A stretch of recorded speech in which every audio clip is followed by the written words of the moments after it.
resfríos, ¿no ve? Por eso hay que vacunar a los viejitos. Cuando llueve, ¿qué cosa aumenta? Las diarreas.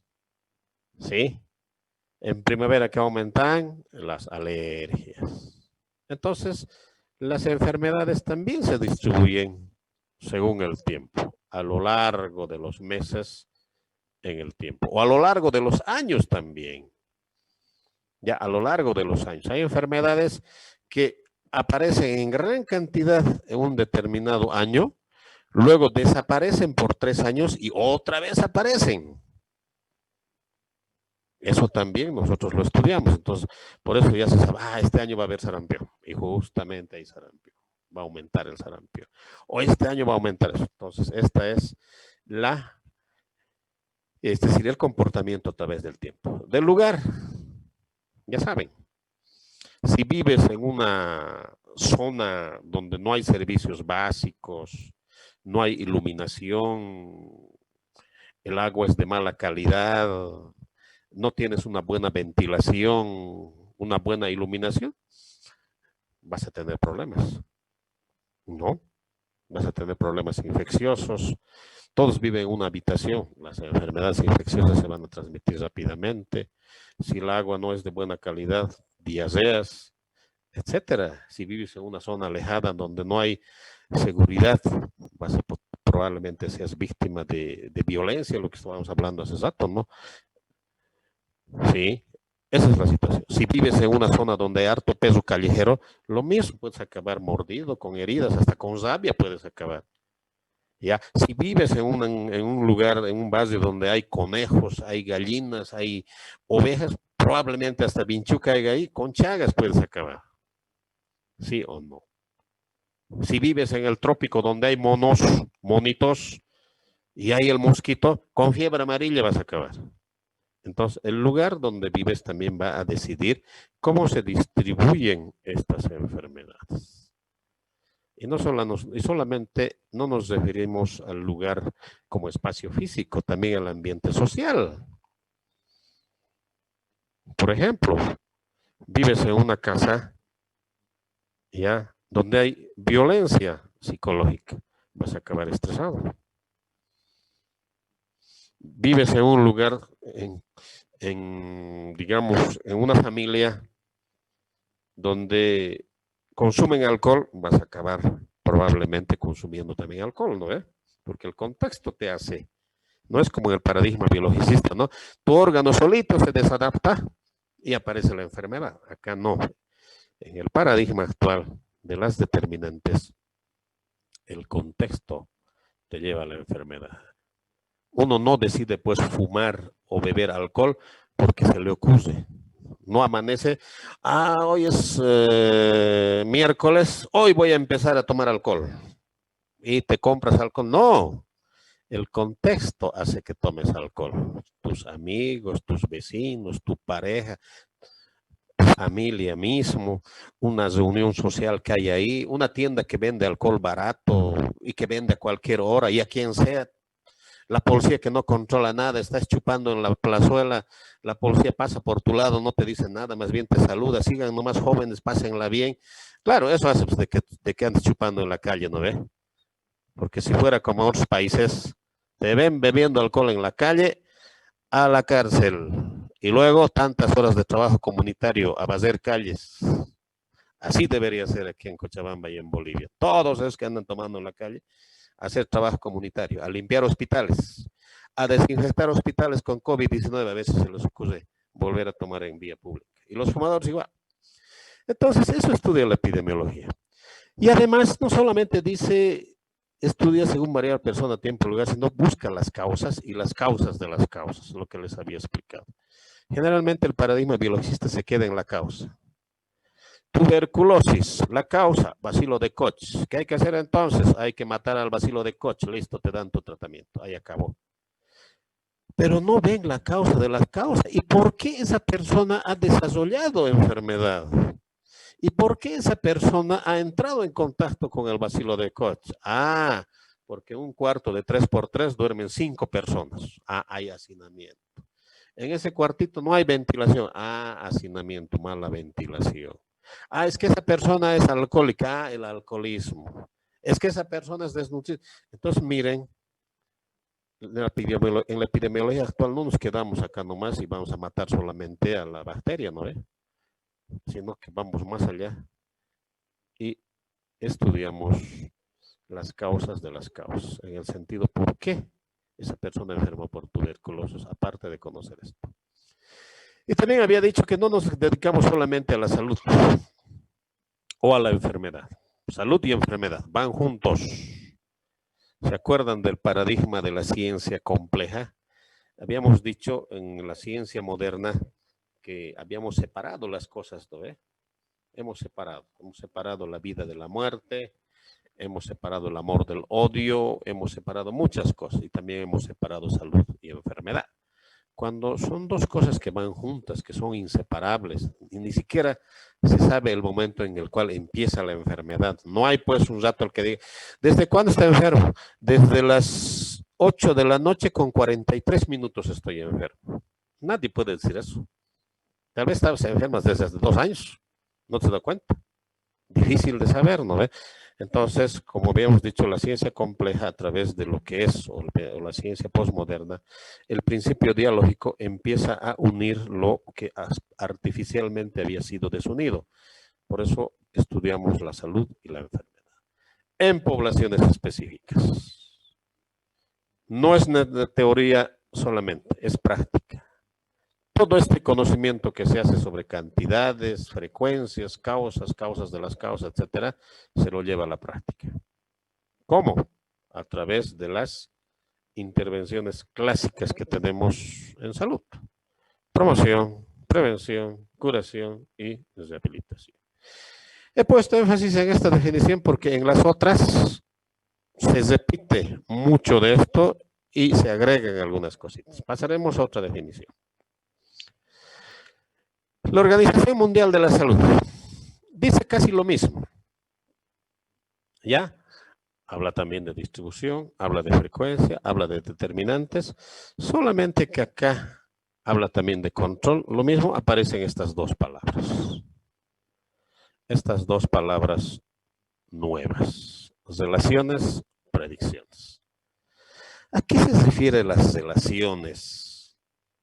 Nosotros en epidemiología y en investigación de forma general siempre estamos buscando relacionar los eventos en el sentido de que si un evento está produciendo otro evento, en términos más de investigación, si una variable está produciendo modificaciones en la otra variable. Eso nos está diciendo la definición de López. Y ustedes saben esto. Conocen las relaciones. Por ejemplo, si no estudias, te aplazas. Eso es una relación. Poco estudio, alta probabilidad de aplazamiento. Si no haces actividad física,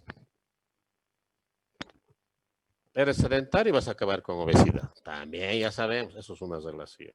Si tienes un padre diabético, puedes acabar con diabetes. A eso se refiere. Entonces, en epidemiología estudiamos también las relaciones. A veces están claras, lo sabemos, pero hay que confirmarlo. Pero a veces no hay claridad. Por ejemplo, ustedes sabían que el estado civil está relacionado con el ingreso económico.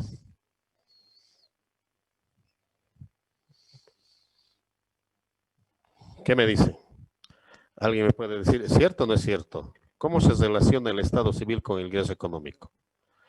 Al final, ya, pregunta más sencilla. ¿Quiénes ganan más, los solteros o los casados? ¿O no hay relación? Solteros. Los solteros. Falso. Los casados. Estoy hablando del ingreso económico, no del gasto. Los casados ganan más que los solteros. Pero ese es, digamos, una apreciación, porque alguien diría, entonces, si quieres ganar más, casate. Esa sería la lógica simple, ¿no? Entonces, si los solteros ganan, perdón, si los casados ganan más que los solteros, entonces, si quieres ganar más, casate. No es así. La lógica es que los casados, perdón, los que ganan más se casan más fácilmente o los casan. Ya. Entonces, esa es una relación que se ha estudiado en varios países y es así. Pero no es que ganes más por el hecho de casarte, sino es al revés, sino que te han casado porque ganabas más y no te has casado porque ganas menos, por eso te has quedado soltero. ¿Están de acuerdo o no están de acuerdo con ese estudio? Comentarios. Se podría decir también, doctor, bueno, yo estoy de acuerdo porque los que ganan más tienen una mayor estabilidad económica y pueden hacerlo. Claro, pero también las mujeres o los varones, ¿con quiénes preferirían casarse? ¿Con alguien que te va a dar estabilidad o con alguien que te va a dar inestabilidad? ¿Mm?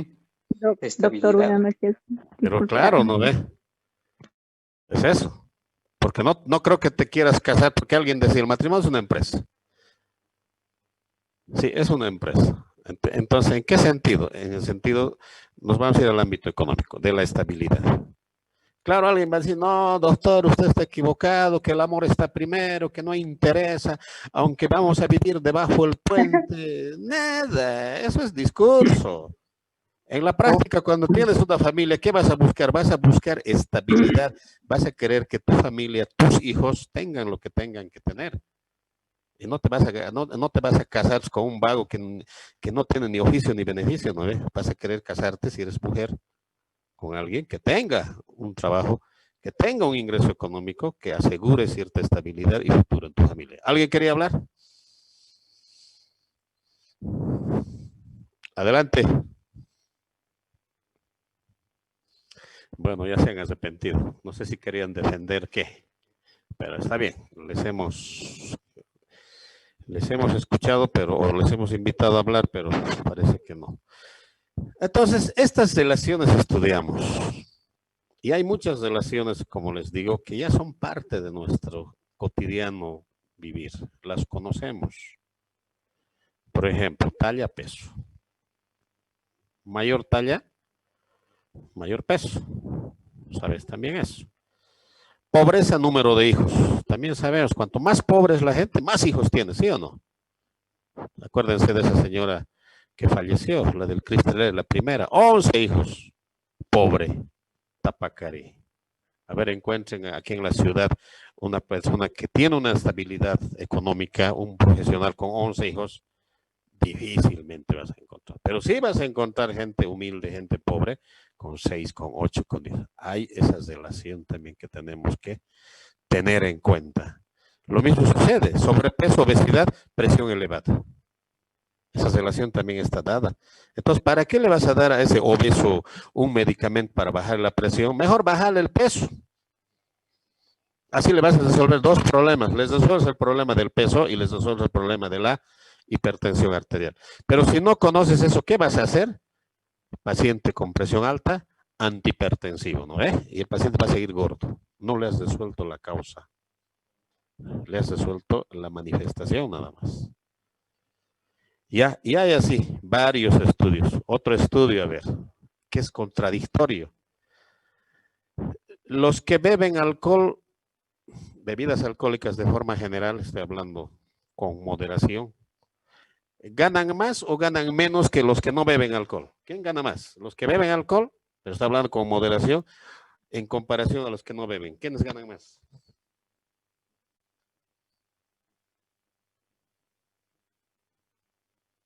Pregunta para todo el curso. Hay 60 estudiantes. 67 estudiantes y nadie dice nada. Los que beben, doctor. ¿Qué? Los que beben. Ya, los Ganan que más. beben. La pregunta es ¿por qué? Porque normalmente beben, digamos, algo bueno, por decir, que ya que beben con moderación, como sería, por decir, un whisky etiqueta azul. Y cuesta un dineral, digamos, y pues, por lo que tienen. Ya, ¿qué más? Doctor, yo pienso que los que beben más son los que ganan menos. No Por ejemplo, estamos hablando de... Ah, sí, perdón, sí, ya. Adelante, Bueno, adelante, me estoy... Ya, por dime. ejemplo, cuando Más fuertecito habla, por favor. la gente de clase media, por ejemplo, toma chicha, entonces la chicha no es muy cara como lo que comentó mi compañero, y además tiene más problemas familiares, falta de trabajo y cosas así, entonces que los llevan a beber más. Pero estoy hablando, hemos hablado de los que beben con moderación, no de esos que beben hasta perderse, hasta llegar pateando las puertas, pateando al peso, gritando a la mujer. No, no me estoy refiriendo. Los que beben con moderación. En comparación a los que no beben, a los abstemios, a esos que nunca beben, ¿no ve? Cuando hay una reunión se desaparecen, ¿no ve? Estoy haciendo esa comparación entre los que beben con moderación con los que no beben nada. ¿Quién gana más? Esa es la pregunta.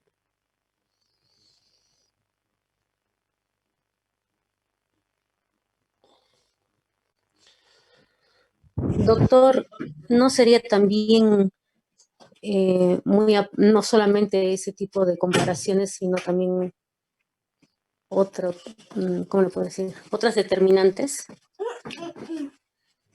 Claro, podemos hacer un montón de comparaciones con otras determinantes que nos va a llevar seguramente a entretenernos bastante tiempo, pero en este caso solamente como un ejemplo, nada más nos limitaremos a esas dos variables. A ver, ¿qué dicen los estudios que se han hecho en Europa sobre todo? Que los que beben con moderación ganan más. ¿Saben por qué? ¿Por qué? ¿Por qué? No sé, doctor, ¿por qué? Porque en esas reuniones donde hay consumo de alcohol, con moderación, estoy hablando, no de esos que un grupo de amigos va y se chupa hasta vomitar, se hacen y se construyen relaciones y se hacen excelentes negocios. A ver, muchos varoncitos, a la chica que la admiraban, que la querían, ¿cuándo se han animado a hablarle y a decirle, a proponerle que sea su pareja? ¿Cuántas parejas se hacen en medio del consumo de alcohol? Estoy hablando moderado. ¿No ve? A ver, en estas elecciones, ¿cuántos negocios se celebran a la luz de unas copitas? ¿Cuántas pedidas de matrimonio se hacen con unas copitas también? ¿Cuántos diputados o senadores se nombran después de una gran farra?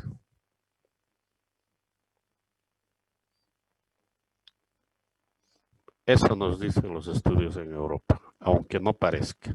Y así los puedo ir hablando de un montón de estudios que nos demuestran que hay relaciones entre ciertos factores que nosotros ni lo pensamos. Entonces, ¿cuál es la utilidad de conocer estas relaciones? En el campo médico, hemos entrado al campo social, de que si tú modificas la variable que está produciendo modificaciones en la otra, vas a resolver dos problemas al mismo tiempo. Acuérdense, sobrepeso, obesidad, hipertensión arterial. Si tú desconoces esta relación, ¿qué vas a tender a hacer? A darle una dieta para que baje, una dieta hiposódica probablemente, o tal vez un medicamento. Pero ¿por qué no les resuelves el peso y vas a resolver la presión arterial elevada? Y vas a matar, como se dice vulgarmente o popularmente, dos pájaros de un solo tiro. ¿No? Lo mismo sucede, peso de la madre en el embarazo y peso del recién nacido. Está muy relacionado. Los niños que nacen con bajo peso al nacer, tienen alta probabilidad de morir y mueren muchos.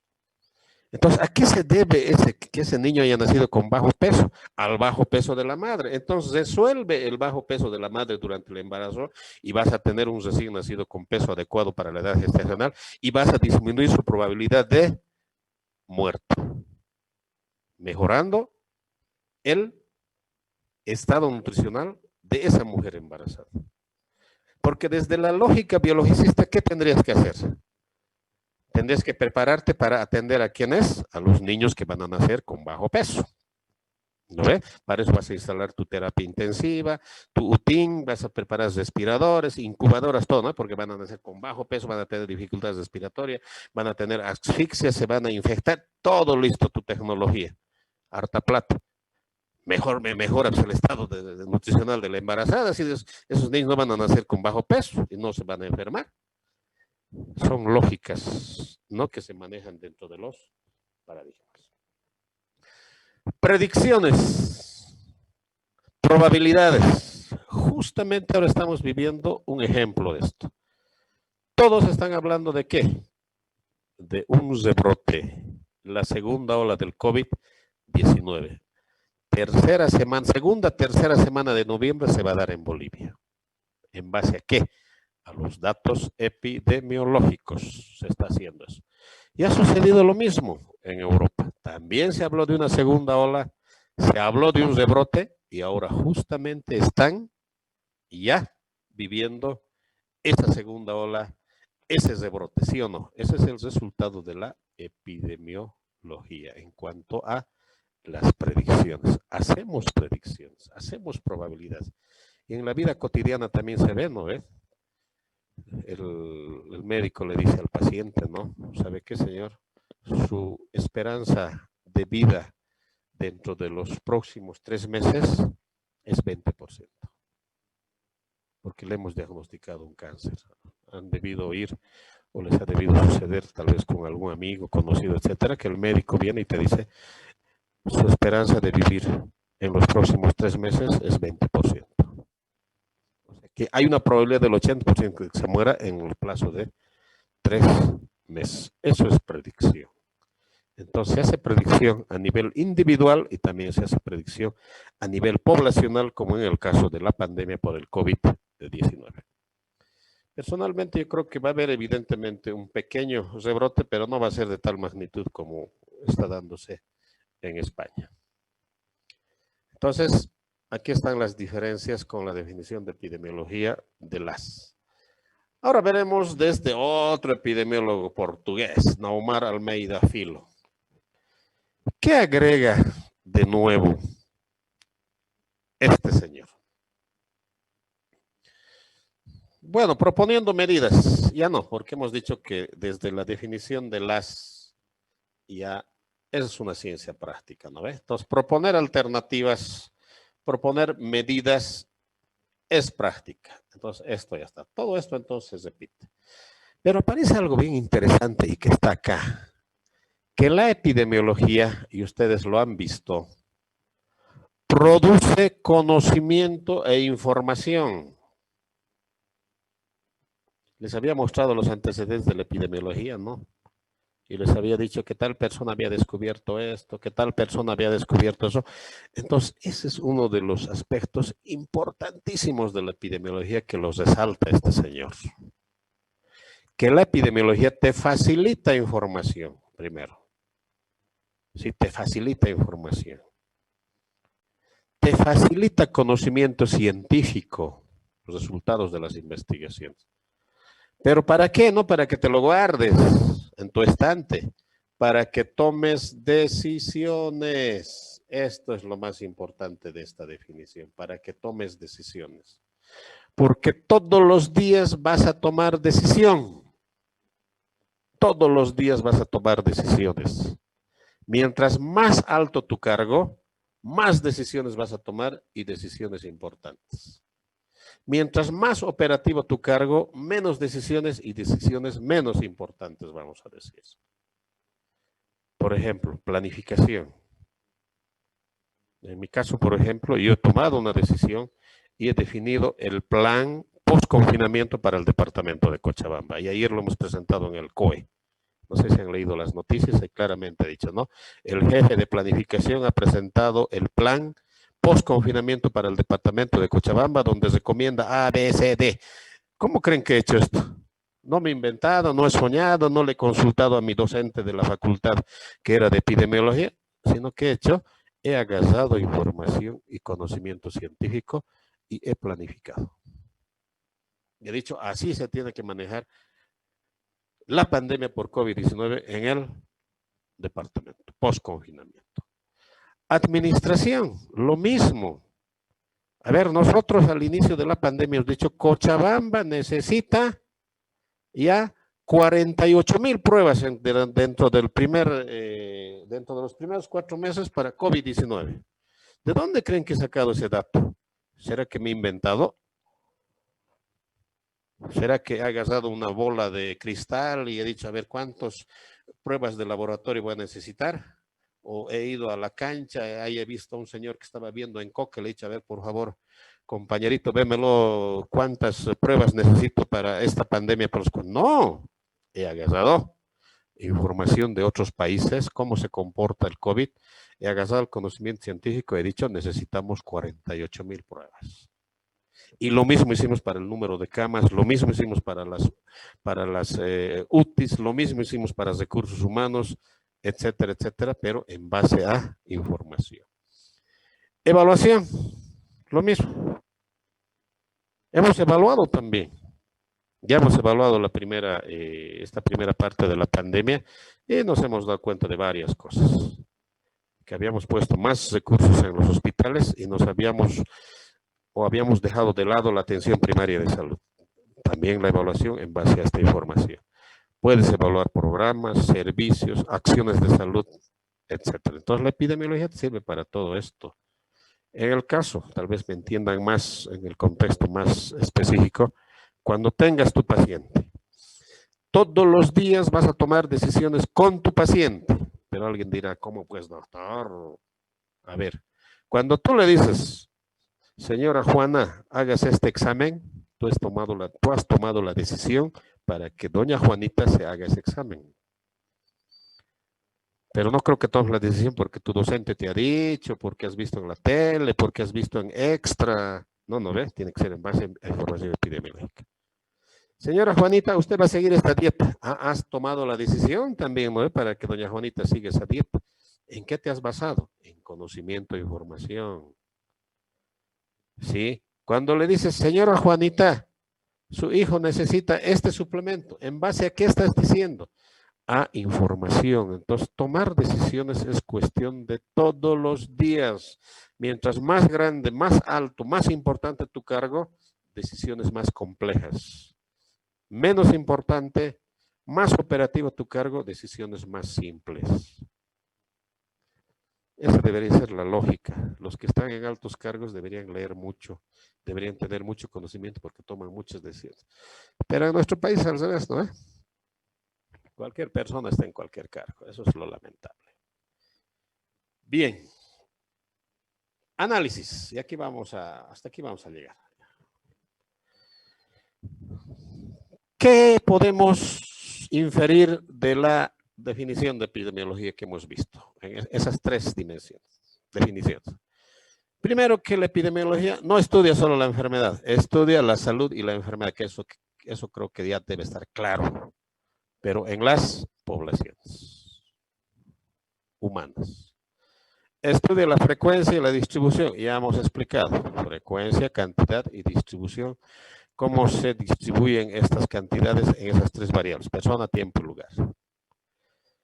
No centra su estudio en personas individuales, como lo hace el clínico, sino se centra en poblaciones y colectividades.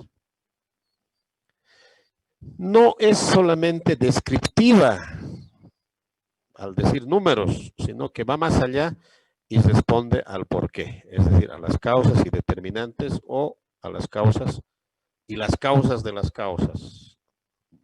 Explica eso. No es una ciencia netamente teórica, es aplicada.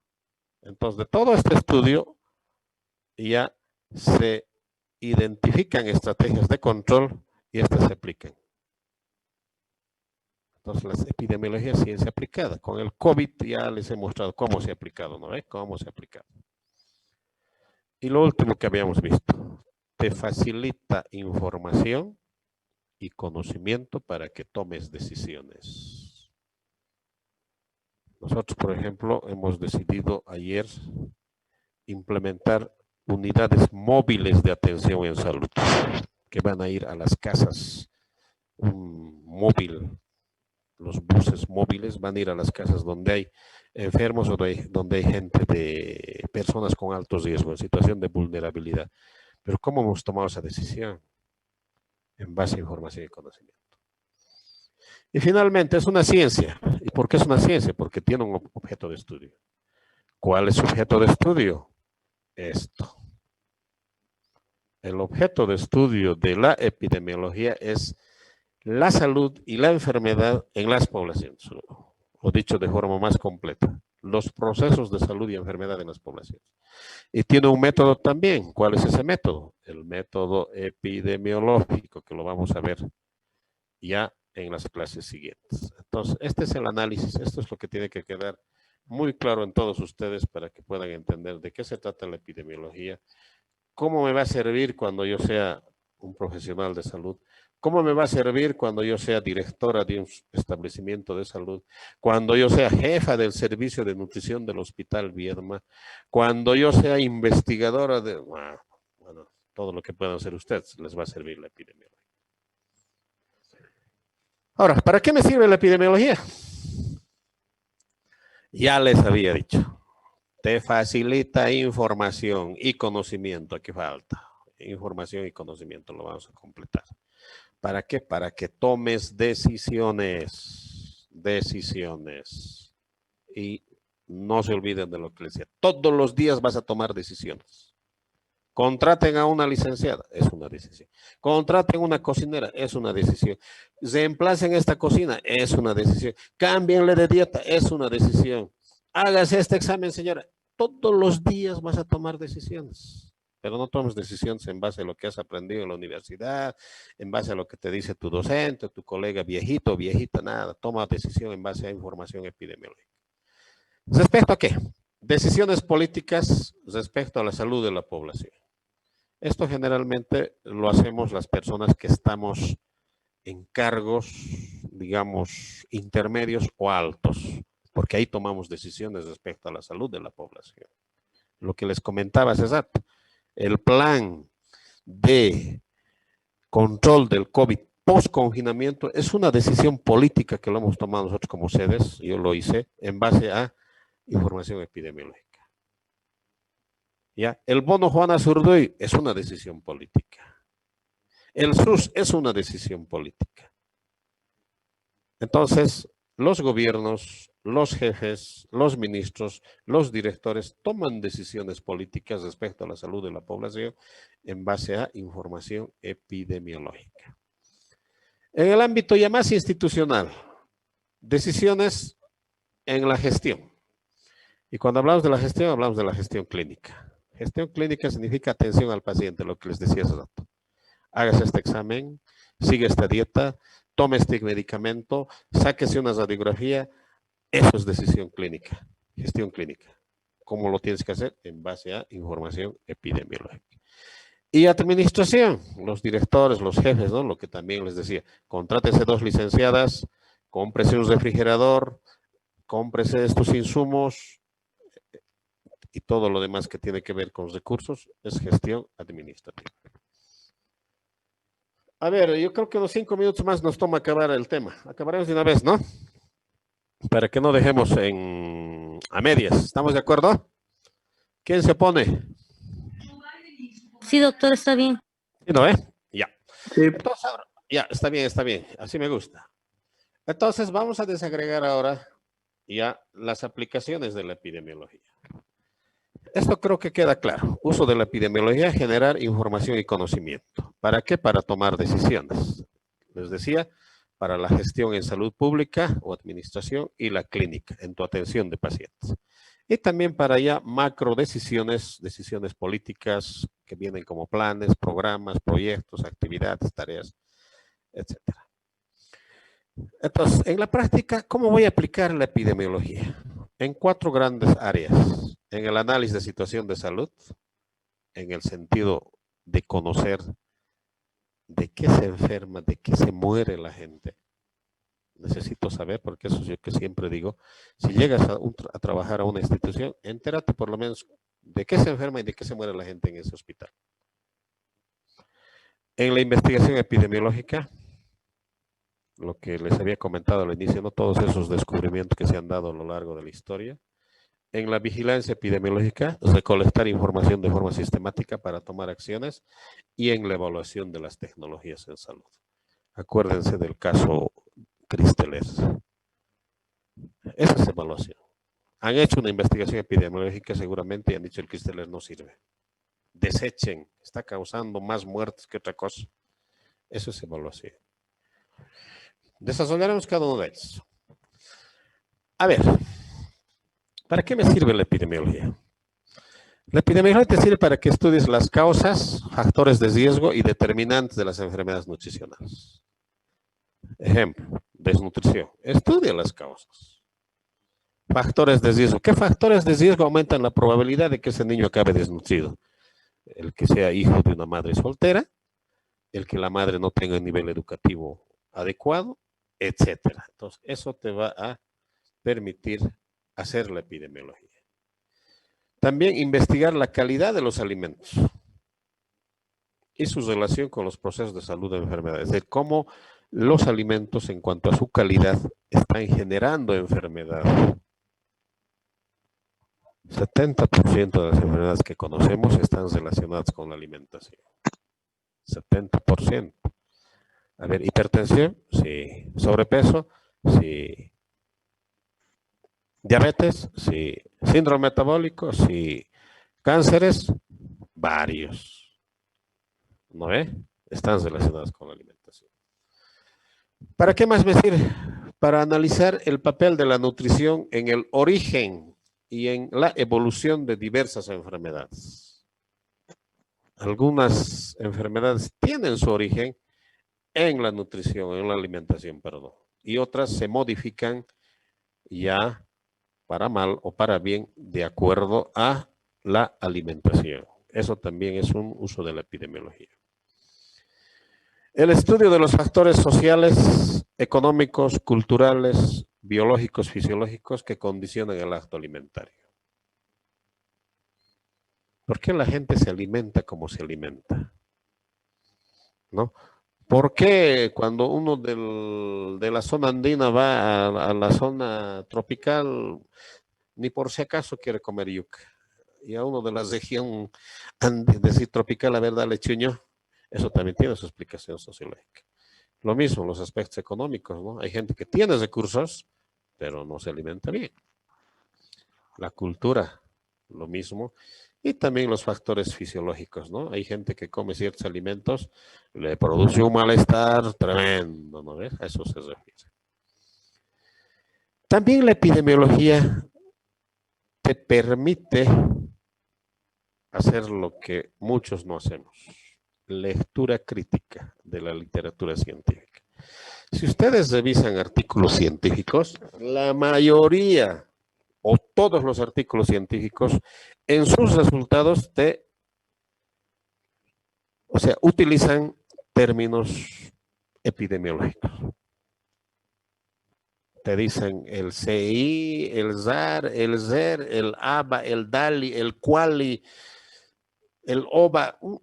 Utiliza un montón de términos epidemiológicos. Entonces, si tú quieres leer un artículo científico, como alguien preguntaba hace rato, tienes que conocer la epidemiología, porque te capacita para que puedas leer eso.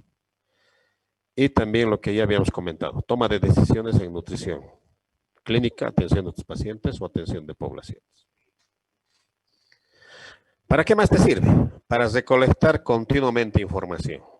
Ustedes saben, todos los días nosotros recolectamos información, todos los días. Y esa información nos sirve para tomar decisiones. ¿Qué hacemos? ¿Decretamos o no decretamos cuarentena rígida? ¿Pero cómo hacemos ahora eso? Información. Y eso nos da la vigilancia epidemiológica.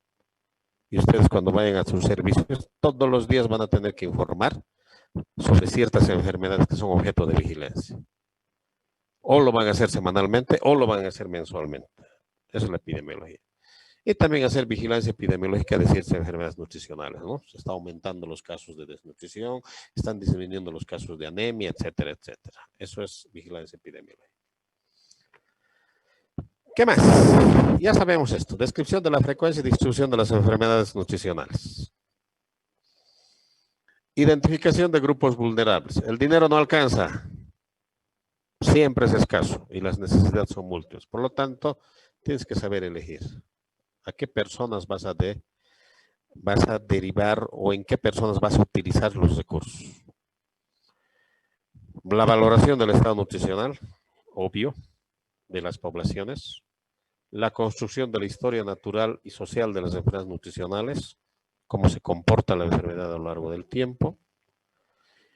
Y finalmente, la evaluación de los instrumentos de valoración de la ingesta alimentaria y los test de diagnóstico.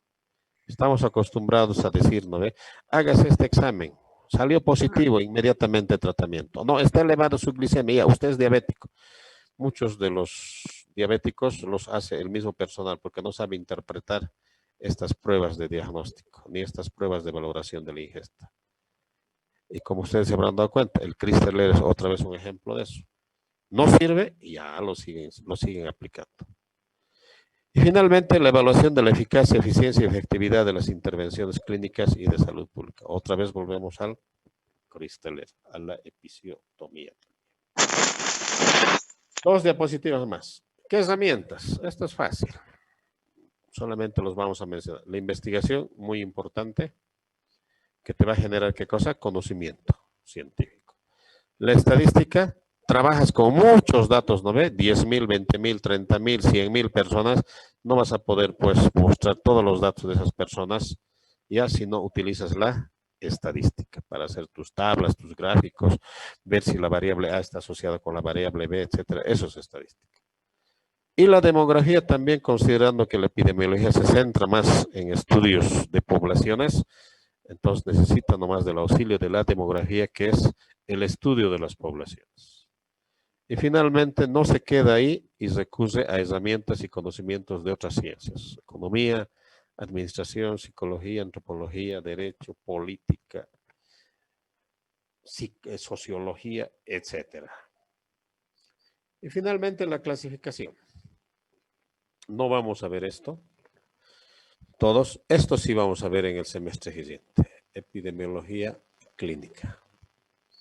¿Cómo se aplica la epidemiología en la atención de los pacientes? O cómo llevo la epidemiología, o cómo aplico las herramientas de la epidemiología en la atención de los pacientes. A eso se refiere la epidemiología. Esto ya es más específico cuando ya ustedes trabajen, sean profesionales, pueden escoger alguna de estas especialidades dentro de la epidemiología. Con eso acabó el tema. ¿Tienen alguna pregunta, alguna duda, algún comentario, alguna consideración?